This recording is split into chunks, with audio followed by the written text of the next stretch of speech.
Hi, this is the Indie Room. I'm your host, Cameron Kawada. You're listening to a podcast that highlights indie artists and their stories. Thank you for joining us. In today's episode, we're featuring the first and new single, Starship, by the Omas from Chicago. Let's listen to the song.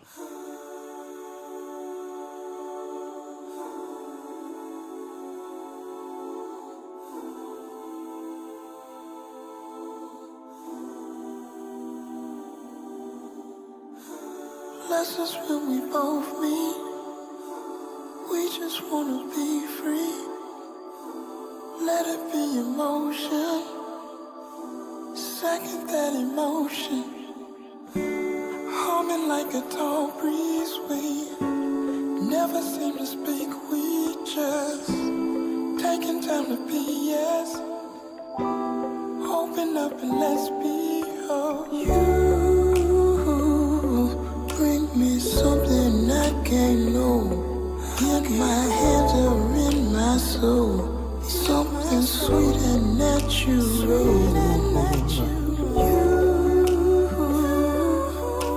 bring me something real. Moments that we, moments that we, feelings that we, feelings that we.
Something sweet and natural. You bring me something real. Moments that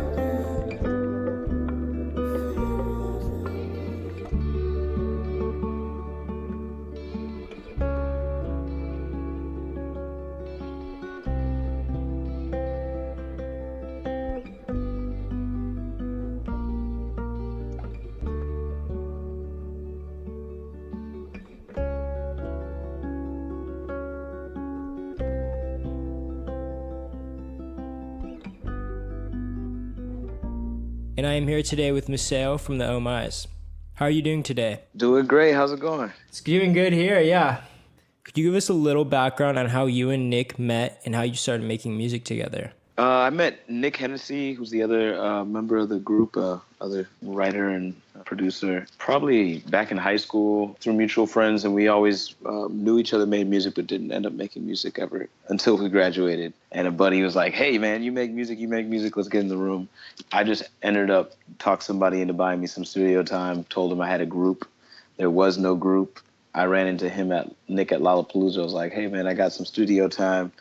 I got like 4 songs that are maybe almost finished. You got any music? He's like, I got like 4 songs that are almost finished. And we like threw together a band in 2 weeks. We had 12 or 11 songs.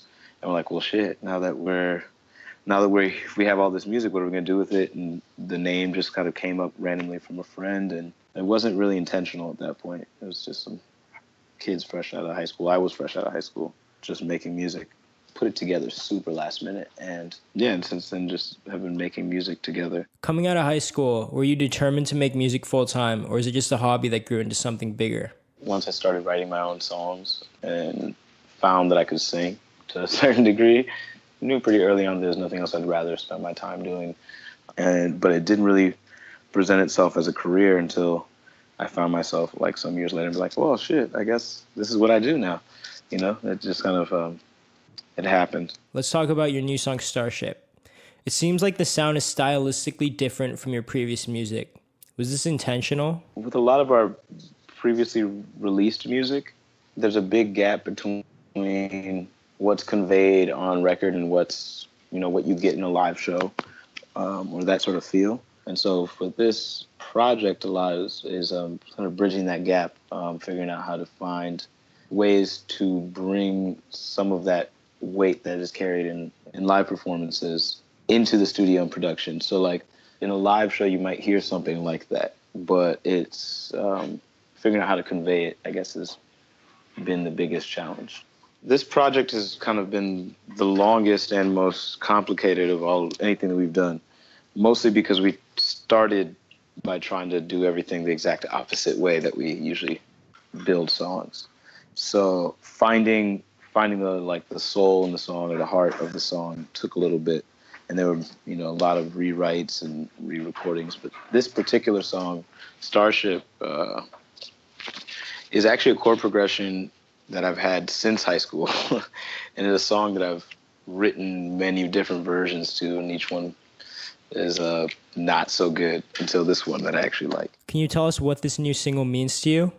What is the meaning behind the lyrics? It's what it feels like to me, and writing it was about when you feel comfortable or intimate with somebody, whether it be girlfriend, friend, boyfriend, whatever it is.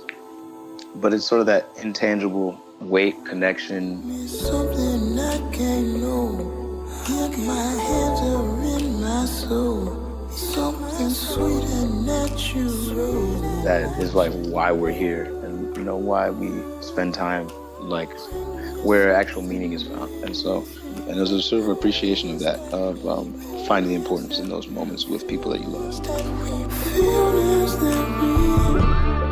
It's something that's necessary, you know. That's something that doesn't get accounted for a lot in the world. Yeah, that's super awesome to hear. I definitely know that intangible feeling and chemistry. You guys have worked with a lot of different artists. How is the experience of writing your own single different from that of collaborating with another artist?